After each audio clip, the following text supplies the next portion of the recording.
여기서 몰래 보는 것보단 구독을 누르고 편히 보시오. 좋아요, 알람, 댓글까지 해준다면 고맙겠소.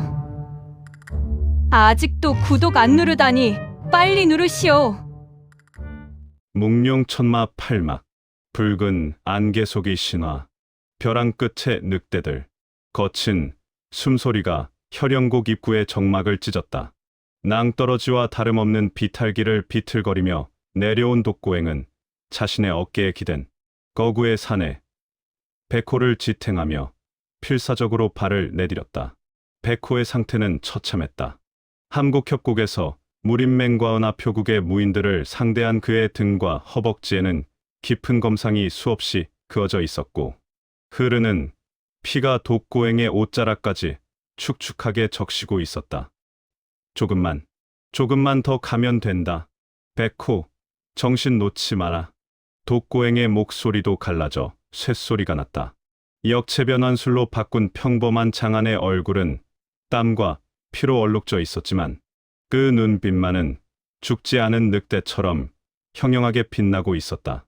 바로 코앞, 붉은 안개가 장막처럼 드리워진 저곳에 자신의 사부이자 전설인 흑혈마존이 있었다. 하지만 하늘은 그들에게 찰나의 안식조차 허락하지 않았다. 등 뒤에 지축을 울리는 말발굽 소리와 함께 서슬퍼런 살기가 폭풍처럼 밀려왔다. 저기 있다. 혈영곡으로 숨어들려 한다. 놓치지 마라. 장문인의 언명이다. 화산파에 추격되었다.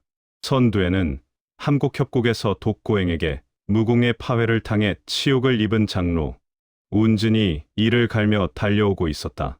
그의 옆에는 지원 요청을 받고 급파된 화산파의 또 다른 장로 청송과 본산의 정예인 이대 제자들이 함께였다. 그들은 단순한 추격조가 아니었다. 화산파가 자랑하는 파괴적인 검진을 펼칠 수 있는 화산의 장로와 이대 제자들이었다. 독고행과 백호가 혈영곡 입구, 혈영금지라 쓰인 낡고 깨진 비석 앞에 다다랐을 때였다.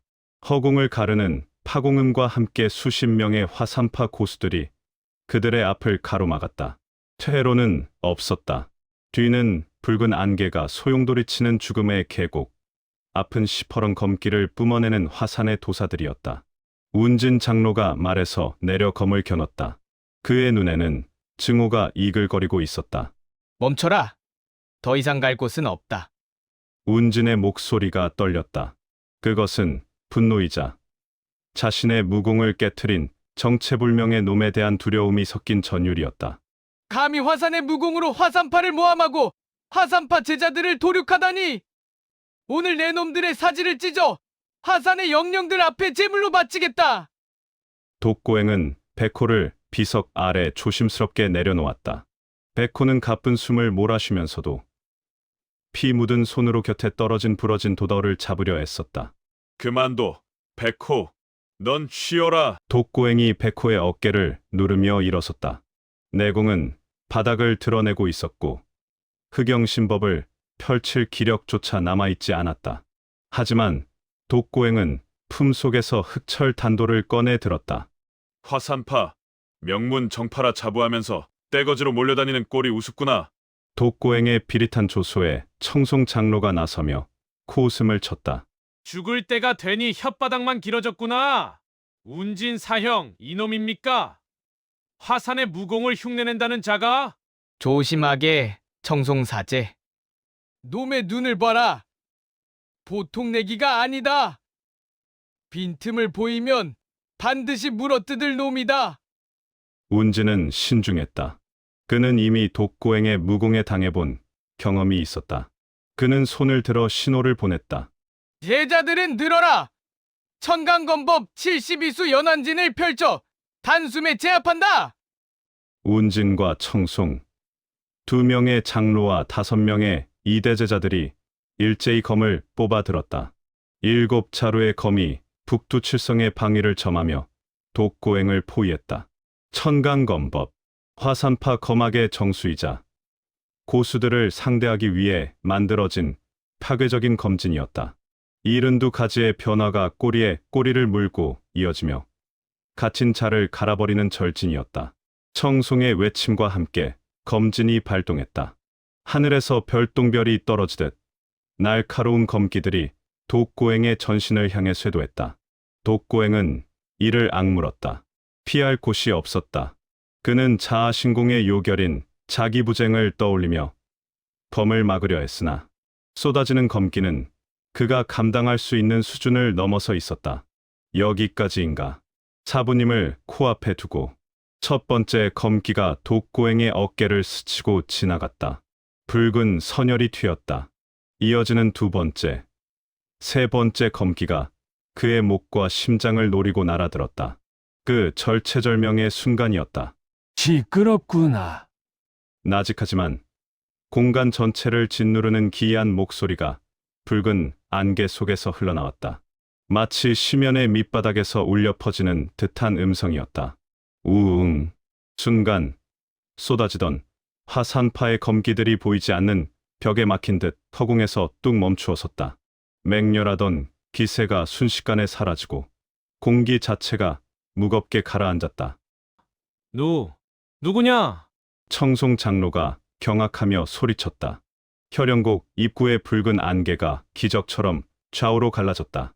그 길 사이로 낡은 마포를 걸친 백발의 노인이 천천히 걸어 나오고 있었다. 흑혈마존, 전대마교의 전설이자 독고행을 괴물로 키워낸 장본인. 그의 등장은 화려하지 않았다. 그저 뒷짐을 지고 산책하듯 걸어 나올 뿐이었다. 하지만 그가 내딛는 걸음마다 대지가 미세하게 진동했고 화산파 고수들의 검끝이 저절로 떨리기 시작했다. 남의 집 앞마당에서 개들이 지저대니 낮잠을 잘 수가 없군. 흑혈마조는 귀찮다는 듯 하품을 하며 독고행을 힐끗 보았다. 고리 말이 아니구나. 사부님. 독고행이 무릎을 꿇었다. 운진 장로의 얼굴이 사색이 되었다.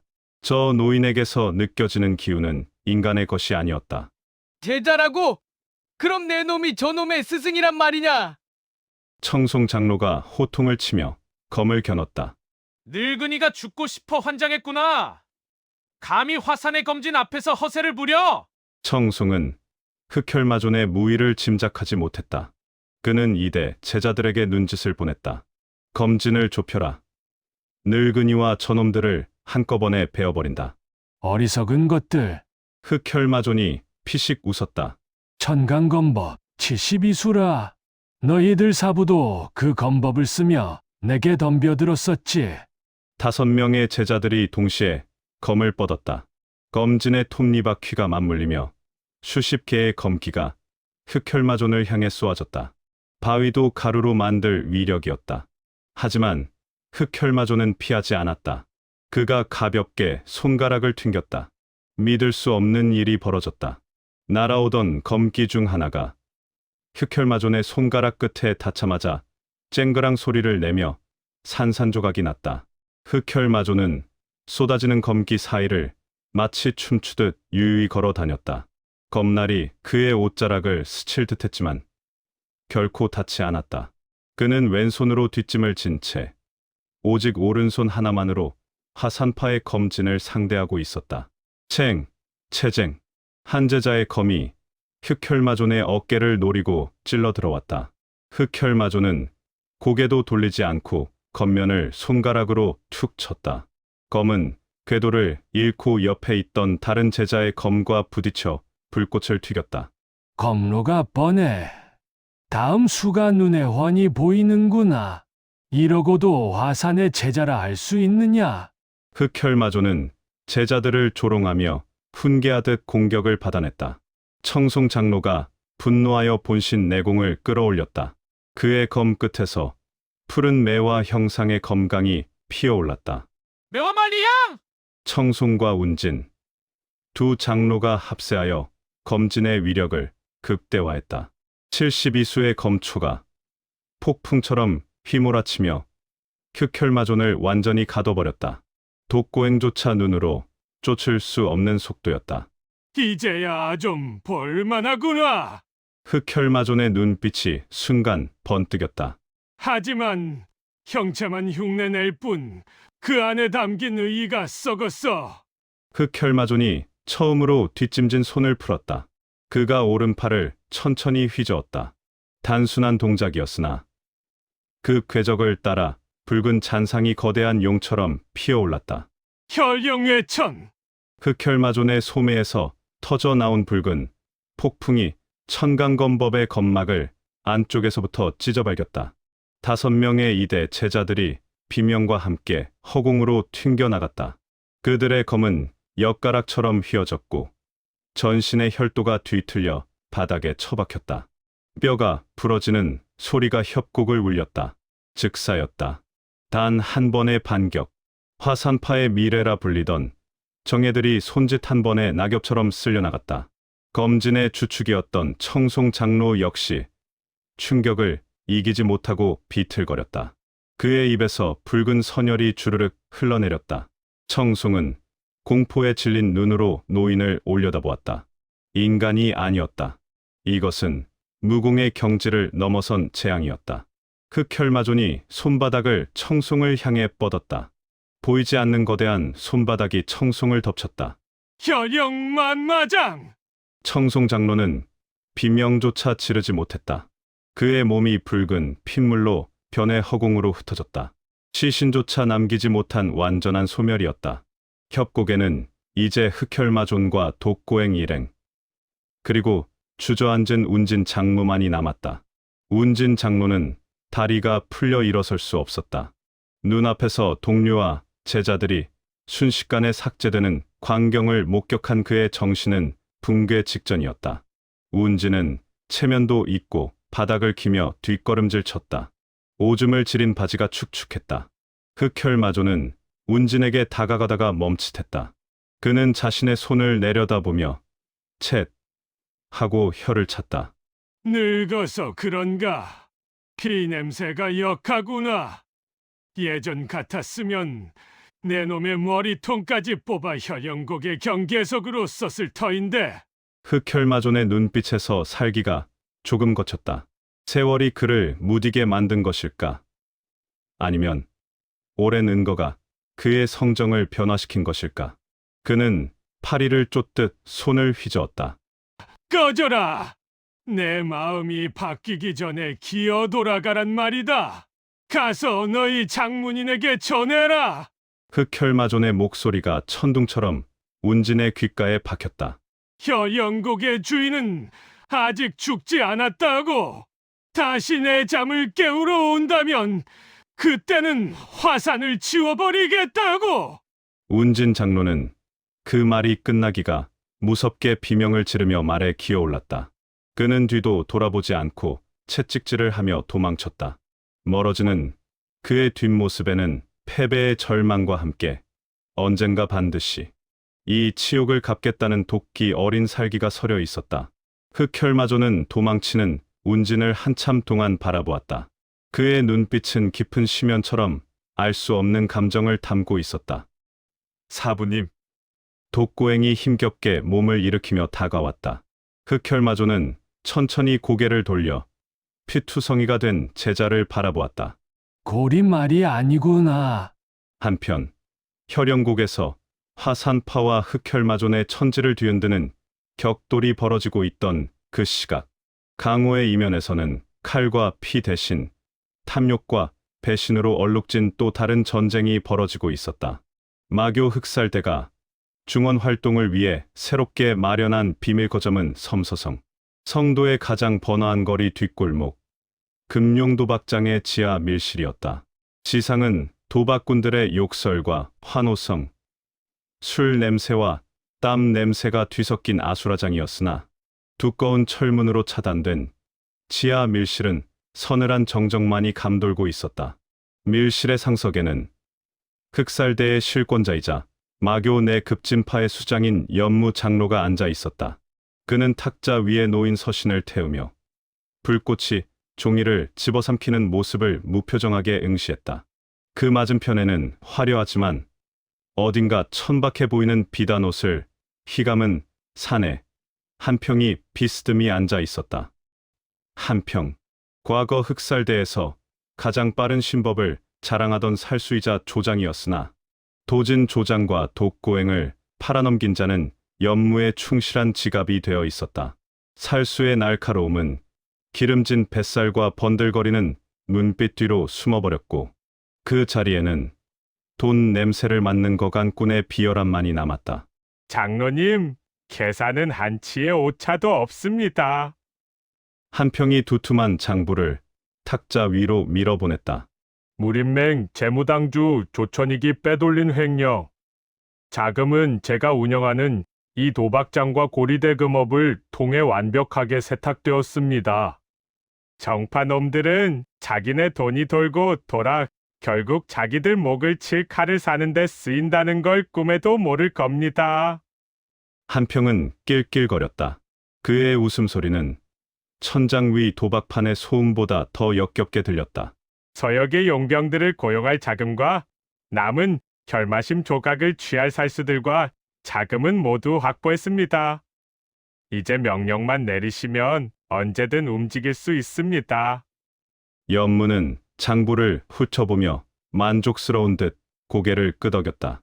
하지만 그의 눈빛은 장부가 아닌 더 먼 곳을 향해 있었다. 수고했다. 내 놈은 칼잡이보다 돈 만지는 게 더 천직이었어. 연무의 칭찬에 한평은 으쓱해하며 말을 이었다. 그나저나 장로님, 극산 그 곰 같은 놈은 어찌하실 생각이십니까? 요즘 하는 꼴이 가관입니다. 한평의 목소리에 조소가 섞였다. 섬서 북쪽 폐쇄된 채석장에 틀어박혀서 두문불출한 지가 벌써 1년입니다. 장로님의 위광에 눌려 찍소리도 못하고 그저 장로님을 위한 사병을 키우는 개노릇에만 열중하고 있지요. 무식하게 힘만 센 놈이라 야심을 부릴 줄도 모르는 모양입니다.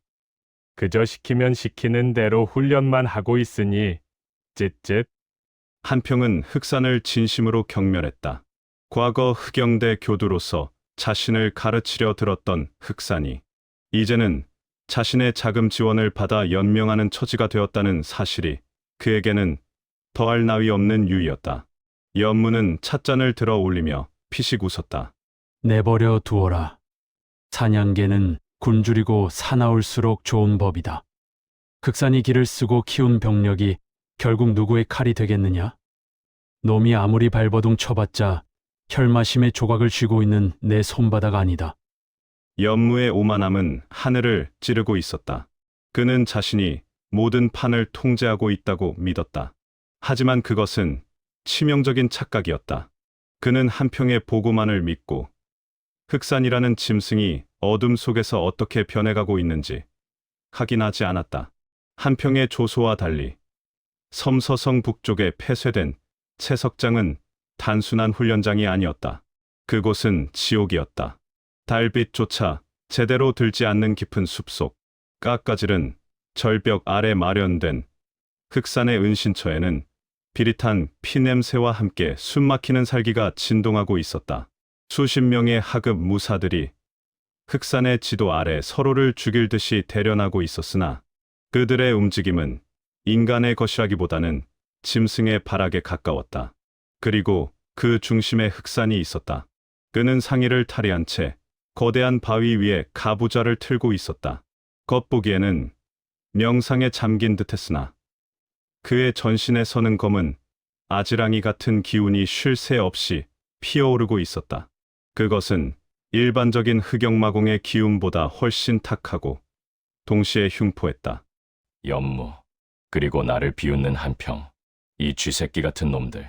흑산의 감은 눈꺼풀 안에서 안광이 번뜩였다. 그는 1년 전 독고행이 가져왔던 혈마심 조각을 연무에게 바치며 목숨을 구걸했던 치욕을 단 한순간도 잊지 않았다. 하지만 연무는 몰랐다. 흑산이 함을 바치기 전 바닥에 눌어붙어 있던 미세한 혈마심의 가루와 부스러기를 몰래 긁어모아 숨겼다는 사실을. 흑산은 지난 1년 동안 그 극소량의 가루를 복용하며 수련을 감행했다. 혈마심의 기운은 흑영마공의 내력을 기이하게 뒤틀어버렸다.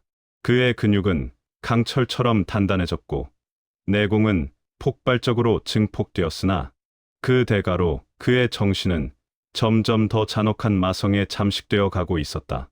흑산이 주먹을 쥐자 공기가 비명을 지르며 파열했다. 그가 가볍게 손을 휘두르자 10장 밖의 아름드리 나무가 소리 없이 터져나가 가루가 되었다. 연무가 알고 있던 흑산의 무공 수위를 이미 아득히 넘어선 경지였다. 한평, 내 놈이 보내주는 더러운 돈으로 나는 내 이빨을 갈고 있다. 연무, 내 놈이 안심하고 등 뒤를 보이는 그 순간을 기다리고 있지. 흑산은 입가에 광기 어린 미소를 지었다. 때가 되면 그 돈도, 혈마심 조각도, 그리고 내 놈들의 목숨도 모두 내가 가질 것이다. 이 강호의 주인은 가장 강하고 잔혹한 내가 될 것이다. 흑산은 어둠 속에서 남쪽을 응시했다. 흑산은 무림의 주인을 꿈꾸며 야심찬 웃음을 터뜨렸다. 한편 정파 무림의 총본산인 무림맹, 겉으로는 정의와 협의를 내세우는 이곳의 심장부 또한 썩어가고 있기는 매한가지였다. 재무당주 조천익의 집무실은 화려했지만 그곳의 감도는 공기는 무덤처럼 음습했다. 조천익은 서장 함곡협곡에서 화산파 추격대가 괴멸에 가까운 타격을 입고 패퇴했다는 전서구의 보고를 받고 묘한 미소를 지었다. 화산의 늙은이들이 깨졌군. 크크크. 화산파는 무림맹 내에서도 콧대 높기로 유명했고 특히 조천익의 재정 운용에 대해 사사건건 시비를 걸어오던 눈엣가시였다. 그들이 정체 모를 화산의 무공을 쓰는 자에게 당해 세력이 약화된 것은 조천익에게 오히려 호재였다. 화산이 힘을 잃으면 내 입지는 더 단단해진다. 하지만 조천익의 시선이 책상 위에 놓인 살생부로 향했다. 그 맨 위에 적힌 이름은 집법당주였다. 강직하고 타협을 모르는 집법당주는 맹주의 허락 없이 은하표국을 불태우고 화산파를 핍박한 조천익의 월권행위를 집요하게 파고들고 있었다. 이 늙은이가 기어이 내 목을 조르려 드는구나. 쥐새끼는 덫으로 잡아야지. 조천익은 서랍 깊숙한 곳에서 작은 상자를 꺼냈다. 그 안에는 연무와의 밀거래를 통해 얻은 은색 천으로 감싸진 붉은 작은 조각이었다. 혈마심 조각의 마기를 이용하면 집법당주가 출연 도중 주화인마에 빠져 미쳐버린 것처럼 꾸밀 수 있겠지. 마교의 첩자가 심어둔 함정에 걸렸다고 발표하면 그만이다. 조천익은 창밖을 내다보았다. 무림 맹주가 거처하는 태극전은 굳게 닫혀 있었다. 맹주는 원인 모를 중병으로 폐관하여 식물인간이나 다름없는 상태였고 호법당주는 조천익에게 매수되어 맹주의 상태를 철저히 비밀에 붙이고 있었다. 맹주의 부재는 조천익에게 날개를 달아주었다. 하지만 그의 야심은 무림맹을 장악하는 것에 그치지 않았다. 그는 더 거대하고 절대적인 뒷배를 원했다. 바로 황궁이었다. 그날 밤 조천익은 비밀리에 무림맹을 빠져나와 황궁 근처의 은밀한 별채로 향했다. 그곳에서 그를 기다리는 것은 황실의 실세 중 한 명인 이부상서였다. 현재 황궁은 병석에 누운 황제를 두고 황자들 간의 세력 다툼이 치열하게 벌어지고 있었다. 무림의 힘을 빌려 자신의 세력을 키우려는 이부상서와 황궁의 권력을 등에 업고 무림을 제패하려는 조천익의 이해관계가 맞아떨어진 것이다. 재무당주, 약속한 칼은 가져왔는가? 이부상서가 거만한 태도로 물었다. 조천익은 깊이 허리를 숙이며 비릿하게 웃었다. 물론입니다, 대감. 무림맹 내에서도 가장 실력이 뛰어나고 동시에 가장 다루기 까다로운 놈을 골랐습니다. 조천익이 내민 서류에는 청이단 조장 단운이라는 이름이 적혀 있었다. 단운. 이자는 본래 호위대 출신이나 최근 청이단으로 소속을 옮겨 내부 감찰을 맡고 있던 자입니다. 무공수위는 고수급이며 눈치가 빨라 대감의 호위무사로 적격일 것입니다. 거기다 개감께서 황궁의 단약을 타사하시어 더 강하게 키워볼 수 있는 자입니다. 이부상서는 흡족한 듯 고개를 끄덕였다. 하지만 조천익의 속셈은 따로 있었다. 단우는 너무 눈치가 빨랐다. 그가 청이단에 계속 남아있는다면 언젠가 조천익의 비자금 횡령과 마교와의 결탁 사실을 눈치챌 것이 분명했다. 단운, 너는 너무 똑똑해서 탈이야. 황궁이라는 거대한 감옥에 쳐넣어주마. 그곳에서 황자들의 권력 싸움에 휘말려 죄죽음을 당하든 아니면 내 눈과 귀가 되어 정보를 물어오든 하겠지. 조천익에게 단운의 파견은 일석이조의 묘수였다. 눈의 가시를 치워버리는 동시에 황궁 내부에 자신의 첩자를 심는 것이었다. 다음 날 아침, 무림맹 본산, 단운은 한쪽 어깨에 붕대를 감은 채 청이단 집무실에 서 있었다. 어깨의 상처는 자아신공을 쓰는 정체불명의 침입자와 겨루다 입은 것이었다. 단운 조장, 황궁 파견 명령이다. 청이단주가 명령서를 건넸다. 내용은 명확했다. 이부상서의 호위, 무사로 파견되어 황실의 안위를 보좌하라는 것. 하지만 단우는 그 이면에 깔린 조천익의 의도를 단번에 간파했다. 조천익, 나를 맹해서 내쫓으려는 수작이구나. 내가 내 놈의 비리에 너무 가까이 다가갔다는 뜻이겠지. 단우는 명령서를 받아들며 차가운 미소를 지었다. 알겠습니다. 명을 받들겠습니다. 단우는 대답하며 생각했다. 잘 됐군. 언젠가는 황궁을 가볼 생각이었다. 며칠 후 황혼이 칠 무렵 단우는 황궁의 거대한 성벽 앞에 섰다. 웅장하고 압도적인 황궁의 기운은 강호의 그것과는 질적으로 달랐다. 수천 년간 중원을 지배해온 권력의 정점. 그 안에는 무림 고수들조차 함부로 할 수 없는 황실, 무공의 고수들과 보이지 않는 암투가 도사리고 있었다. 단우는 이부상서의 저택으로 향하는 마차 안에서 백호를 떠올렸다. 백호, 살아남았기를 빈다. 단운의 눈빛이 형형하게 빛났다. 저택의 육중한 대문이 열리고 단우는 그 깊은 어둠 속으로 발을 내디뎠다. 그의 뒤로 닫히는 문소리는 마치 거대한 짐승이 먹이를 삼키는 소리처럼 둔탁하게 울려 퍼졌다. 마교와 무림맹, 그리고 황궁, 세 개의 거대한 세력이 얽히고 설킨 욕망의 거미줄 위에서 각자의 야심은 독버섯처럼 자라나고 있었다. 연무는 혈마심으로 마교를, 극사는 숨겨진 힘으로 무림을, 조천익은 황궁을 등에 업고 천하를, 그리고 단우는 그 모든 음모 속에서 자신과 엮인 황궁의 칼을 갈고 있었다. 한편 화산파와 무림맹 추격대가 남긴 공포와 패배의 잔향이 바람에 쓸려 사라진 뒤 혈영곡에는 다시금 태고의 정막이 내려앉았다. 붉은 안개가 장막처럼 드리워진 폐허의 중심, 무너진 전각의 잔해 위에서 흑혈마조는 묵묵히 자신의 유일한 제자 독고행과 그가 업고 온 거구의 사내를 내려다보고 있었다. 독고행은 피투성이가 된 백호를 바닥에 눕힌 뒤 사부 앞에 무릎을 꿇었다. 그의 전신에서는 격한 전투의 열기가 아직 가시지 않아 아지랑이 같은 김이 피어오르고 있었다. 사부님, 늦게 찾아와 송구합니다. 흑혈마조는 대답 대신 앙상하지만 강철 같은 손가락으로 독고행의 손목 맹문을 덥석 잡았다. 흑혈마존의 미간이 깊게 파였다. 그의 내력이 독고행의 혈맥을 타고 흘러들어가 단전 깊숙한 곳을 훑어내렸다. 이 녀석 보게. 흑혈마존의 입에서 헛웃음이 터져 나왔다.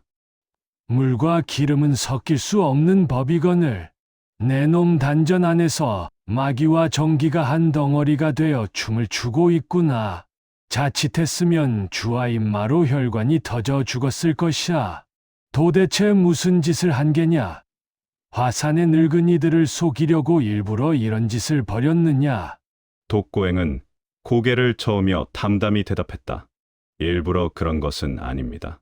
어쩌다 우연히 얻은 자아신공의 구결을 떠올렸습니다. 그런데 이상하게도 사부님께 배운 혈용마공의 흐름과 자아신공의 요결이 서로 밀어내지 않고 맞물려 들어갔습니다. 독고행은 자신의 단전을 내려다보며 말을 이었다. 많은 어둠이고 자아는 노을이라 했으나 결국 어둠이 짙어야 노을이 선명하고 노을이 지면 어둠이 오는 법. 그 이치가 다르지 않음을 느꼈습니다. 살기 위해 내공을 운용하다 보니 어느새 두 기운이 하나가 되어 있었습니다. 흑혈마조는 제자의 말에 눈을 크게 떴다가 이내 껄껄 웃음을 터뜨렸다. 과연 내 제자답구나. 멍청한 정파 놈들은 정과 사를 나누려 들지만 무의 근원은 결국 하나인 것을 내 놈은 본능적으로 정사아빌의 묘리를 깨우친 것이다. 이것 또한 내 운명이자 기연이겠지. 흑혈마존의 시선이 바닥에 쓰러져 거칠게 숨을 몰아쉬는 백호에게로 향했다. 백호의 상태는 심각했다. 화산파의 검기에 난자당한 상처는 깊었고 생명력이 꺼져가고 있었다. 이 곰 같은 녀석은 누구냐? 내 놈이 짐짝처럼 달고 다니는 걸 보니 단순한 관계는 아닌 듯하구나. 제 동료 백호입니다. 저와 같은 흑영대 출신으로 마공의 기초를 익힌 놈입니다. 사부님, 살려주십시오. 이놈을 살릴 수 있는 분은 사부님뿐입니다. 흑혈마조는 백호의 몸을 훑어보았다. 호, 흑영대 출신이라. 어쩐지 근골이 튼튼하고 미약하게나마 마기가 흐르는구나. 좋다. 정파의 무공을 익힌 놈이라면 내 손을 댈 수 없었겠지만 마교의 뿌리를 가진 놈이라면 이야기가 다르지. 흑혈마조는 독고행을 제지했다. 너는 물러서라. 내 놈의 기운은 이제 순수한 마공이 아니라 자진기가 섞여 있어. 이 녀석을 치료하려다가는 오히려 상충만 일으킬 뿐이다. 내가 직접 하겠다. 혈영곡, 지하 깊숙한 동굴. 그곳에는 붉은색을 띠는 차가운 물이 고여있는 연못, 혈영지가 있었다. 흑혈마조는 백호를 혈영지에 담그게 했다. 이 녀석의 육체는 훌륭한 그릇이다. 흑영대에서 익힌 잡스러운 마공 찌꺼기를 걷어내고 내 순수한 진기로 뼈와 근육을 다시 주조할 것이다. 흑혈마존이 백호의 등 뒤에 장을 대고 붉은 마기를 불어넣기 시작했다. 크악! 의식을 잃었던 백호가 고통에 찬 비명을 지르며 눈을 부릅떴다. 흑혈마존의 압도적인 마기가 백호의 혈관을 타고 흐르며 화산파의 검기에 손상된 경락을 강제로 잇고 근육을 강철처럼 단단하게 변모시켰다. 독고행은 그 과정을 지켜보며 흑혈마존의 경지에 다시 한번 경외감을 느꼈다. 사부의 손길은 파괴적인 동시에 창조적이었다. 밤이 새도록 이어진 연성 끝에 백호의 거친 호흡이 잦아들었다. 혈영지의 붉은 물이 맑게 변해 있었고 백호의 피부는 검붉은 구릿빛으로 변해 있었다. 그는 마치 한 마리의 짐승, 아니 마인으로 다시 태어난 듯했다. 됐다. 고비를 넘겼어. 흑혈마존이 땀을 닦으며 일어섰다. 이 녀석, 생각보다 독종이구나. 내 마기를 받아내면서도 정신을 놓지 않았어. 깨어나면 예전과는 비교도 안 될 힘을 쓰게 될 게다. 백호가 회복을 위해 깊은 잠에 빠져 있는 동안 독고행은 쉬지 않았다. 그는 혈영곡의 폐허위, 높은 바위에 앉아 자신의 무공을 점검했다. 하동아동, 허이유와 독고행이 손을 휘젓자 검붉은 마기 사이로 은은한 자줏빛 기운이 실타래처럼 섞여 나와 허공을 갈랐다. 그 움직임은 유려했고 위력은 전륜했다. 그는 이미 자아진기를 능숙하게 운용하고 있었다. 하지만 독고행의 미간은 찌푸려져 있었다. 독고행은 손을 멈추고 자신의 손바닥을 응시했다.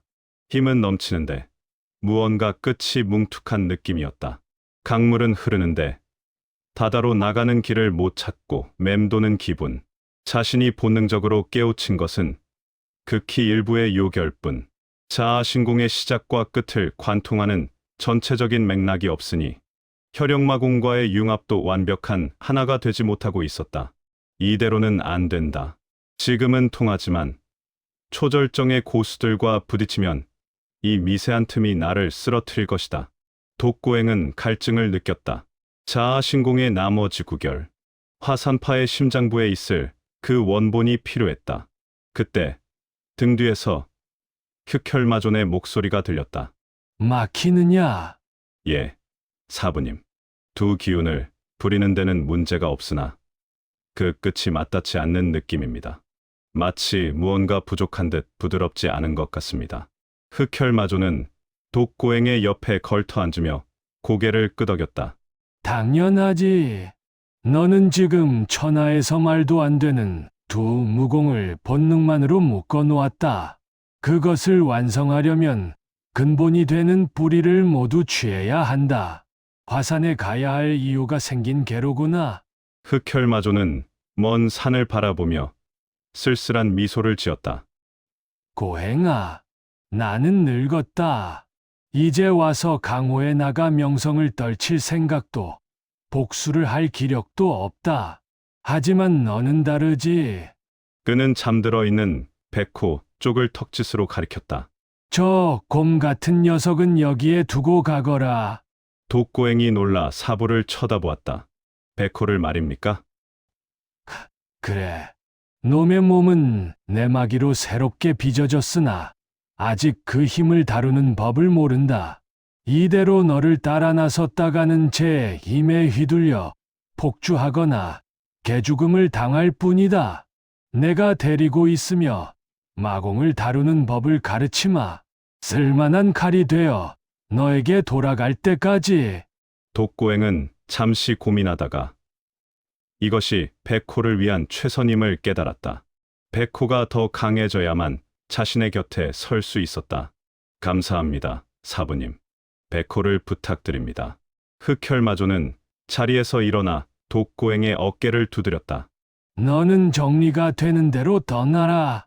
내 녀석을 올가매는 놈들을 찢어버리고 내가 원하는 답을 찾아라. 화산의 비급이든 배신자의 목이든. 독고행은 스승에게 깊이 절을 올렸다.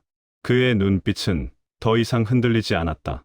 백호는 안전한 곳에서 더 강해질 것이고 자신은 홀로 강으로 돌아가 복수와 자신의 날개를 펼칠 것이다. 붉은 노을이 지는 혈영곡, 독고행의 그림자가 길게 늘어졌다. 이제 그는 짐이 없는 홀몸, 더 빠르고 더 은밀하게 움직일 수 있는 진정한 흑랑이 되어 사냥을 나설 준비를 마쳤다. 몽화루의 핏빛, 골목, 섬서성, 성도의 밤은 낮보다 화려했다. 그 중에서도 홍등이 붉은 뱀처럼 늘어진 최대의 유흥가. 몽화루 앞은 돈과 향락을 좇는 이들의 발길로 불야성을 이루고 있었다. 자시가 넘은 시각, 몽화루의 육중한 정문이 열리며 디단 옷을 휘감은 사내가 비틀거리며 걸어 나왔다. 과거 흑살대 조장이었으나 동료를 팔아넘긴 개가로 연무 장로의 자금책이 된 배신자 한평이었다. 내가 누군지 알아? 이 바닥 돈줄은 다 내가 쥐고 있어. 오늘 술값은 내가 낸다. 으하하. 한평은 기녀들의 부축을 뿌리치며 호탕하게 웃었다. 그의 얼굴은 술기운으로 붉게 달아올라 있었고 눈은 탐욕과 취기로 풀려 있었다. 한때 강호를 누비던 날카로운 살수의 기색은 온데간데 없고 배신이 대가로 얻은 부기에 취해버린 돼지의 모습만이 남아 있었다. 나리, 조심하십시오. 마차가 대기 중입니다. 돈으로 고용한 사병 넷이 한평의 주위를 에워쌌다. 그들은 겉보기엔 평범한 상단 호위무사였으나 눈빛에는 제법 살기가 서려 있었다. 답답하게 마차는 무슨. 술도 깰 겸 바람 좀 쐬고 갈 테니 뒤따라오너라. 한평은 비틀거리며 화려한 대로변을 벗어나 지름길인 좁은 뒷골목으로 발걸음을 옮겼다. 호위들이 난처한 표정으로 그 뒤를 따랐다. 골목 안으로 들어서자마자 기루의 소란스러운 음악 소리는 멀어지고 썩은 음식물 냄새와 습한 공기가 감도는 정막만이 남았다. 골목 중간쯤 다다랐을 때였다. 시기에 비틀거리던 한평은 골목 어귀의 어둠 속에 웅크리고 앉아있는 허름한 낭인을 발견하고 인상을 찌푸렸다. 삿갓을 푹 눌러쓴 낭인은 마치 시체처럼 미동도 하지 않고 있었다. 에이, 재수 없게. 거지 새끼가 길을 막고 있어. 여봐라. 저놈 좀 치워라. 한평의 짜증 섞인 명령에 호위무사 중 하나가 낭인에게 다가가 거칠게 어깨를 발로 찼다. 비켜라. 귀하신 분이 지나가신다. 하지만 낭인은 밀려나지 않았다. 오히려 발을 찬 무사가 거대한 바위를 찬 듯 비명을 지르며 뒤로 나뒹굴었다. 아! 내 다리! 순식간에 벌어진 일이었다. 술에 취해 흐릿하던 한평의 눈이 번쩍 뜨였다. 나머지 호위 무사 셋이 급히 검을 뽑아 들었다. 낭인이 천천히 자리에서 일어났다. 삿갓 아래로 드러난 얼굴은 역체 변환술로 뒤틀린 투박한 장안의 모습이었으나 그 눈빛만은 한평의 척추를 얼어붙게 할 정도로 익숙하고 서늘했다. 술이 과하구나, 한평. 피냄새를 술냄새로 지우려 했느냐? 목소리. 낯설게 변조되었지만 소름 끼치게 익숙한 억양.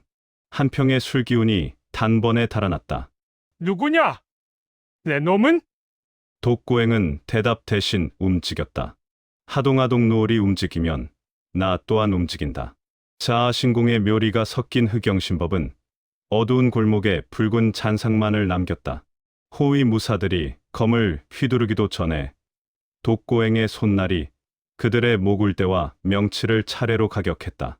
비명조차 지르지 못하고 무사들이 허수아비처럼 바닥에 쓰러졌다. 단 한 호흡. 돈으로 산 충성심은 압도적인 무력 앞에서 아무런 의미가 없었다. 골목에는 이제 독고행과 한평, 둘만이 남았다. 한평은 뒷걸음질 치며 허리춤에 단검을 뽑으려 했으나 술에 절어버린 손은 말을 듣지 않았다. 오지 마. 돈이라면 얼마든지 주마. 내가 누군지 알아? 독고행이 순식간에 거리를 좁혀 한평의 멱살을 잡아 벽으로 거칠게 밀어붙였다. 쾅! 한평의 뒤통수가 벽에 부딪히며 억눌린 비명이 터져 나왔다. 알지. 동료를 팔아넘겨 호의호식하는 개새끼. 그 눈빛을 본 순간 한평의 기억 속에서 죽은 줄 알았던 이름이 되살아났다. 허헉, 극랑 독고행! 한평의 얼굴이 사색이 되었다. 다리가 풀려 주저앉으려는 것을 독고행이 멱살을 들어 올려 지탱했다. 놀랄 것 없다. 도진 조장이 저승에서 술상을 차려놓고 기다린다기에 내가 널 데려가러 왔다. 자, 잠깐 살려줘. 독고행, 제발. 나는 시키는 대로 했을 뿐이야. 독고행은 한평의 명치를 무릎으로 가격했다. 한평이 위액과 술을 토해냈다. 변명은 됐다. 질문에 답해. 흑사는 어디 있나? 그리고 내 놈이 세탁한 자금은 어디로 흘러가지? 고통과 공포에 질린 한평은 살기 위해 정보를 토해냈다. 채석장, 섬서 북쪽 폐쇄된 채석장에 흑산 교두가 있어. 그곳에 비밀 주둔지를 세우고 병력을 키우고 있다. 자금은 모두 그곳으로 보내졌어. 정보는 명확했다. 흑산이 숨어 있는 위치, 그리고 그들의 목적.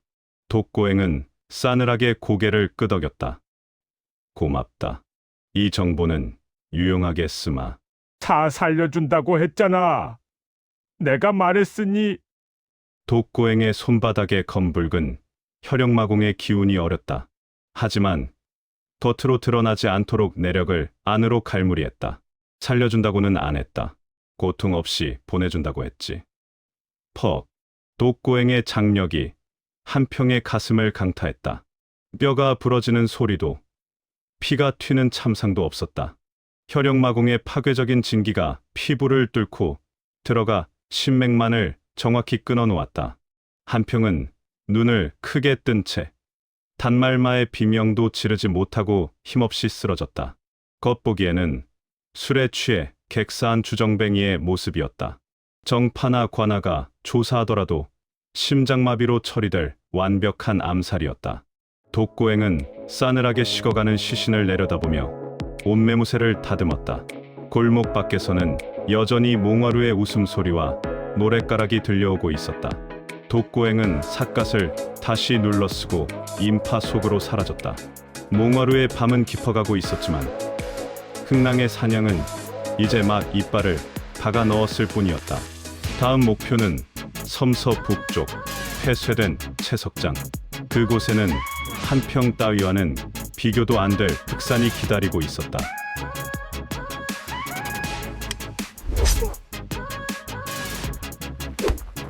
빨리 구독하세요. 올해 마무리 잘하시고 내년에 뵙겠습니다.